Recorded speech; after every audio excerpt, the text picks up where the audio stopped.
संगत जी श्रद्धा और प्रेम से कहना धन निरंकार जी, धन निरंकार जी। सात संगत जी, दास आप जी सभी संत महात्माओं के चरणों के धूल के समान है। दास एक छोटी सी विचार आप जी सभी संत महात्माओं के चरणों में लेकर आया है। आशा है आप जी सभी संत महापुरुष इस विचार को लास्ट तक जरूर सुनेंगे।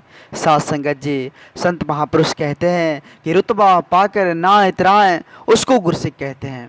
सात संगत जी, जो सच्चा गुरसिक होता है, जो सच्चा भक्त होता है, वो सत्संगत जी मान बढ़ाई के चक्कर में नहीं आते हैं। उनको ऊंचे पद की जरूरत नहीं होती है। सत्संगत जी, उसका मन निर्मल होता है। उनके अंदर सत्संगत जी जरा सा भी मैंपन का भाव, अहंपन का भाव नहीं रहता है। वे सब कुछ इस परम सत्ता पर सौंपे रहते हैं। अपने सदगुरु के चरणों में खुद को समर्पित किए रहते हैं। सत्संगत जी वही सच्चे गुरसिक होते हैं। वही सत्संगत जी सच्चा भक्त होता है। जो सत्संगत जी मनमत वाला होता है, रुतबा पाने के चक्कर में रहते हैं, मान बढ़ाई के चक्कर में रहते हैं, जिसको सत्संगत जी खुद पर गुमान है, अभिमान है, वो सच्चा गुरसिक नहीं होता। वो सच्चा गुरसिक नहीं होता सत्संगत जी। सत्संगत जी ऐसे ही छोटी सी विचार है। ऐसे ही सत्संगत जी बात एक शिष्य की है। उसको अपने आप पर बहुत ही ज़्यादा घमंड था, बहुत ही ज़्यादा गुमान था सत्संगत जी। उसको अपने ज्ञान पर इतना गुमान था, इतना घमंड था कि सोचता था कि इस दुनिया में हमसे ज़्यादा ज्ञानवान इंसान और कोई है ही नहीं। इतना घमंड था सत्संगत जी, सत्संगत जी। लेकिन अफसोस की बात थी कि कभी वे एकांत में जब बैठते थे तो सत्संगत जी सोचते थे कि इतना शास्त्रों का अध्ययन किया, इतना वेद पुराणों का अध्ययन किया, लेकिन अभी तक सत्य की पहचान नहीं हो पाई है। इस परमात्मा को अभी तक नहीं जान पाया हूँ। आधा उम्र बीत गया है इस शास्त्रों का अध्ययन करते करते, लेकिन अभी तक सत्य का परिचय नहीं हो पाया है। मतलब सत्संगत जी इस बात का उसे कभी कभी अफसोस होता था। जब सत्संगत जी समय के साथ सब कुछ ऐसे ही चल रहा था तो एक दिन सत्संगत जी उसके मन में विचार आया कि आधी उम्र तो बीत गई है, अब सोचते हैं कि एक गुरु का संग कर ले और इस सत्य को जान ले। सत्संगत जी चले गए गुरु की तलाश में। जाते जाते सत्संगत जी सच्चे गुरु के चरणों में जाकर बैठे। सत्संगत जी हाव भाव से तो लग रहा था कि गुरु से भी बड़े हैं। खुद को इतना अहंग था, खुद को इतना अभिमान था। लग रहा था सत्संगत जी कि गुरुदेव से भी कुछ विद्यमान वहाँ आकर बैठ चुके हैं। सत्संगत जी गए गुरु के चरणों में, सारी आप बीती उन्होंने बताई कि हुजूर हम जो है शास्त्रों का, वेदों का, सभी का अध्ययन पूरे बारीकी से किए हैं, लेकिन अभी तक जो है हमें सत्य का पहचान नहीं हो पाया है। इस परमात्मा को आज तक हम नहीं जान पाए, इसके लिए हमें अफसोस होता है।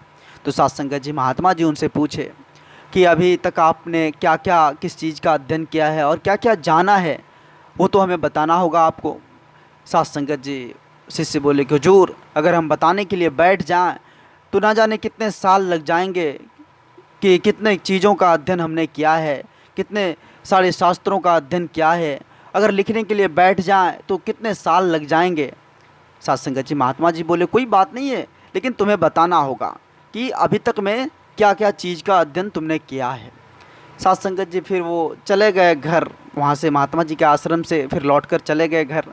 सत्संगत जी लिखना स्टार्ट किए, अपने अध्ययन के बारे में लिखना स्टार्ट किए कि क्या क्या जानते थे।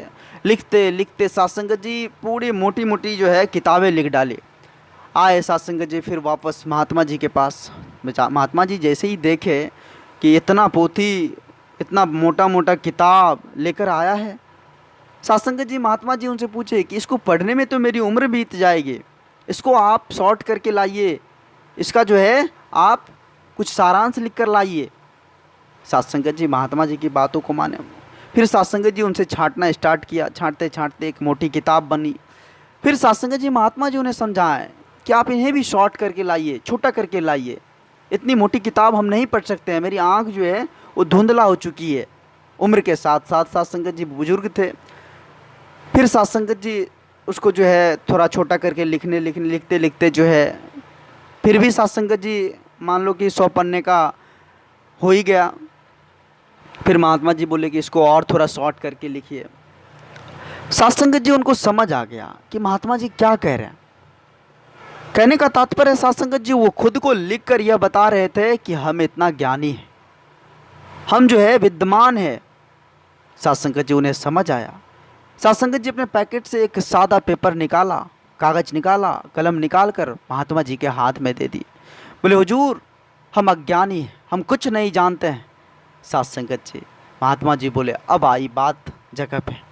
अब तुम्हारे अंदर जो मैंपन था, अहंपन था, उसका नाश हुआ। अब तुम जान जाओगे कि गुरु और शिष्य के बीच का क्या रिश्ता होता है। साथ संगत जी, कहने का तात्पर्य है, जो साथ संगत जी ऐसी भाव मन में बना कर रखता है कि जो कुछ भी है वो मेरे सच्चे सतगुरु है, जो कुछ भी दाता है वो मेरे सब कुछ सतगुरु के हाथों में है, क्योंकि उसके पास एक ऐसा लेख है जो भाग्य को बदल सकता है। जब साथ संगत जी इस तरह का भाव आ जाए तो वही सच्चा गुरसिक होता है। साथ संगत जी, साथ संगत जी, गुरसिक ऐसे होते हैं जो खुद का सतगुरु के हाथ ना पकड़कर सतगुरु को अपना हाथ पकड़ा देते हैं। क्योंकि साथ संगत जी, अगर हम सतगुरु के हाथ को पकड़ेंगे तो साथ संगत जी कोई विश्वास नहीं है कि वो छूट भी सकता है। अगर सतगुरु हमारे हाथ को अगर पकड़ ले तो साथ संगत जी वो कभी छूटने नहीं देता, कभी छूटने नहीं देता। तो आओ साथ संगत जी, सतगुरु के चरणों में जो लोग सुखी पर लोग सुखी कर देंगे, आओ इसे सच्चे सतगुरु के चरणों में। साथ संगत जी, दास आप जी सभी संत महात्माओं के चरणों के धूल के समान है। दास इस चैनल के माध्यम से आप जी सभी संत महात्माओं के चरणों में छोटी छोटी विचार लेकर आते रहता है। आप जी सभी संत महात्माओं का भरपूर प्यार, भरपूर आशीर्वाद दास को मिल रहा है। आगे भी इस तरह का लाड़ प्यार दास के साथ बनाए रखना अरदास है। अगर एक छोटी सी विचार आप जी सभी संत महात्माओं को प्यारा लगा हो, अच्छा लगा हो, तो साथ संगत जी सभी संत महात्माओं को भी शेयर करें और दास के चैनल को सब्सक्राइब भी करें। साथ संगत जी, एक बार सभी संत महात्मा मिलकर प्रेम और सत्कार से कहना जी, धन्य निरंकार जी, धन्य निरंकार जी।